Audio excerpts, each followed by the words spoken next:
So today we're going to be talking trout in a lake and how to catch them. I'm going to start off by describing where on the lake you should go, what kind of water and structure you'll be looking for, and then I'll go into some gear stuff. I've got two preferred lure methods that I like, as well as a basic bobber setup, and I will be explaining some of the basic gear that I like to use. So the reason that I'm starting off on lake structure first is because, well, the gear, if you've ever fished for panfish before, you've probably already got the gear with regards to rod, reel, lines, lures, bait, whatever. That's not really anything new. But trout do have different preferences than other game fish. They much more like cold, oxygenated water, which in a lake is going to mean they want to be close to deep water, because that's where the temperature preferences are, that's where their oxygen preferences are going to be. You're not as likely to find them, say, in the middle of a big, shallow, flat, weedy marsh like you would a bass or a sunfish. Trout also like to cruise around a lot. They're kind of like sharks, always moving. And if you think about it, they are traditionally a river fish. They're constantly moving against the current, holding against the current. Like 90% of the time, they are actively swimming. And in a lake, they're just going to be finding an edge that they want to move along. And what we have here is we have the shoreline and then a fairly decent drop-off. And what the trout are going to do is they're going to relate to the edge of the shallow water and just kind of be lying between the shelf and the deep water beyond it, and they're just going to cruise in a line, just kind of in a fairly straight line. If you see like a fish rise somewhere, you can probably assume that it's going to be to either side of it. Like if I saw a fish rise right there, I can assume that it's moving either this way or that way, and I can try to intercept him. And this is primarily what you're going to be fishing in. Shallow, deep, right next to each other, a fairly consistent, long drop-off that goes along the shoreline. So for gear, not very complicated. Sort of a light to medium action rod, line, basic mono 6 to 8 pound test, and then I'm going to be starting off showing you how I like to throw a basic twister tail jig. This is a 16th ounce jig head right here, and I'm going to be fitting one of these, a Mr. Twister jig tail. Like I said, 16th ounce, and these 16th ounce hooks and the actual twister tail body they fit fairly well together. All you have to do is you're literally sticking the point into the very tip front and then sliding it onto the hook. And like I said, these are fit pretty well to this specific type of hook, so the point should come out just where the actual tail begins. You push the body up to the very top next to the jig head, and there you go. You've got your twister tail set up. As far as colors go, right now I'm using white for both the jig head and the tail, but for the jig head colors, you can also go with oranges or yellows or reds, or even pinks, or maybe natural colors like brown, black, green. For the tail, I tend to stick more natural, like with the greens, the browns, the blacks. I'm using white this time, which can come across as like a minnow or a bait fish of some kind, because trout will eat those. And when it comes to actually casting and fishing, I'm on the shoreline. I'm going to be throwing it out there, letting this 16th ounce jig head sink. And you know, trout, they like to chase a little bit, so I'm just going to send this out there. I'm going to let it sink, and as far as depth goes, you can experiment. They might be right under the surface, so you just let it sink for a little bit. They might be closer to the bottom or mid-column, so you'll let the jig drop. And what this jig does with regards to swimming action, you've obviously got this tail here that twirls in the water, but when you pull the jig forward through the water, it jerks, but then when you put slack in the line, it's going to drop head first because the jig head is heaviest. So you get this diving and rising action is what you're trying to get. So you'll either reel in or twitch your rod, and that'll send the jig forward like this, and then once it rests, it'll drop real quick and give that diving action, and it's during that diving action that this tail is really going to start fluttering. And I'll show you what that action looks like from the actual rod perspective. I'm sending it out, and because these trout are moving along the edge most of the time, you don't really have to cast super far. So I'm letting it sink, and then I'm giving it nice little mild small twitches that lets it jump up in the water, and then it's diving back down, and that's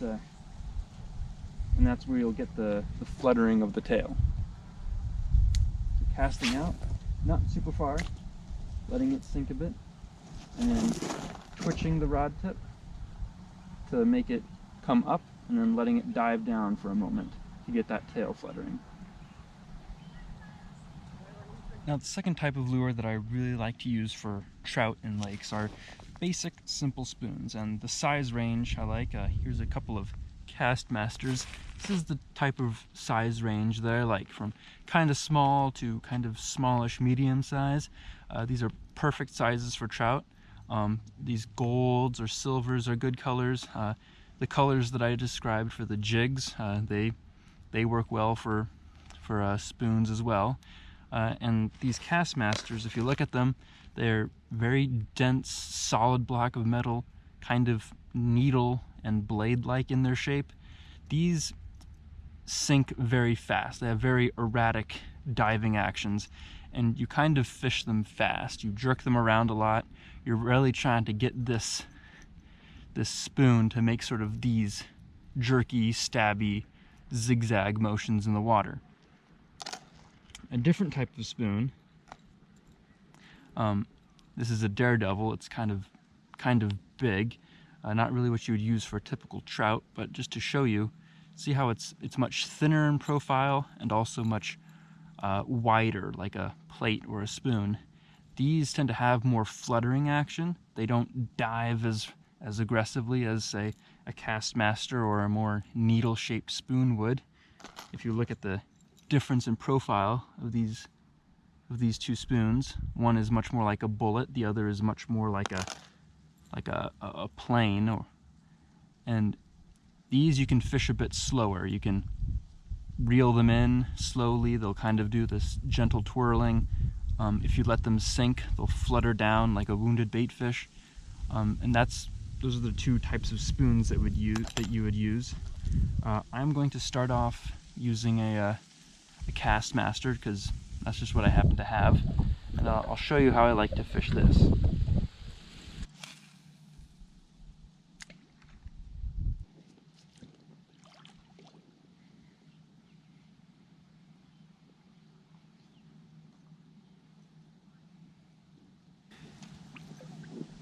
And because this spoon is so needle-shaped and heavy and is diving down super fast, I'm having to, as you see, jerking my rod tip around a lot to try to keep it up and to keep it moving. So for the bobber setup, I'm going to be using a bobber like this. Nothing too crazy, just a simple black and white clip-on bobber. And I'm not putting it up too far from where the hook's going to be because from what I've seen, the trout are fairly close to shore. They're rising near the surface, so I don't have to go super deep. Now this obviously works with, like, you know, an actual bare hook with bait, but today I'm going to be using just a fly. Although I'm not using bait today, the setup is still pretty much the same with your bobber, your hook, and I'm going to show you how to put on a piece of split shot here in a moment. So here I've got my bobber, and about 2 feet down I've got my fly, or hook if you're using bait, and I like to put on a piece of split shot. And I like to put on a piece of split shot. You just take a pair of pliers or your teeth. You got one part of the split shot. You grab it, you use your pliers to try to get that split shot open. And I'm gonna put this maybe 10 or 12 inches above where the fly is. Enough to get that hook down there deep, while also not getting too close to it and interfering. So there we go. Got my bobber, and about 20 or so inches down, I've got the split shot, and a few inches below that, I've got the fly or hook if you're using bait. Here's the whole setup from fly to bobber with the split shot there at the corner. Now when you're fishing this, if you're using bait, you would just cast it out there and let it sit and drift. With a fly, you might want to put some action into it, you know, reeling that bobber in, giving it a twitch. But we'll see how this works. You can see how far my bobber is out there. Again, I'm not casting out super far for this. And because I can see that the trout are near the surface, I'm actually going to bring this bobber down so that the fly is closer to the surface, right where the fish should be. So again, because I'm using a fly and not real bait, I'm kind of giving it some action by reeling it in every once in a while, giving it a twitch. That also helps cover more of the water if you move it across. But like I said before, these trout are cruising through along these edges. So if you're using bait and you just let it sit out there right in line of where the trout should go, then eventually one should come along and take the bait. So if I were using bait, what I would do is I would just cast straight out, right in sort of that cruising lane along the edge of the drop-off where the trout are cruising, and I just let it sit there and wait for a trout to come through that lane and just take the bait. So the last thing that I want to mention before finishing off is conditions and how they affect trout and fishing for them.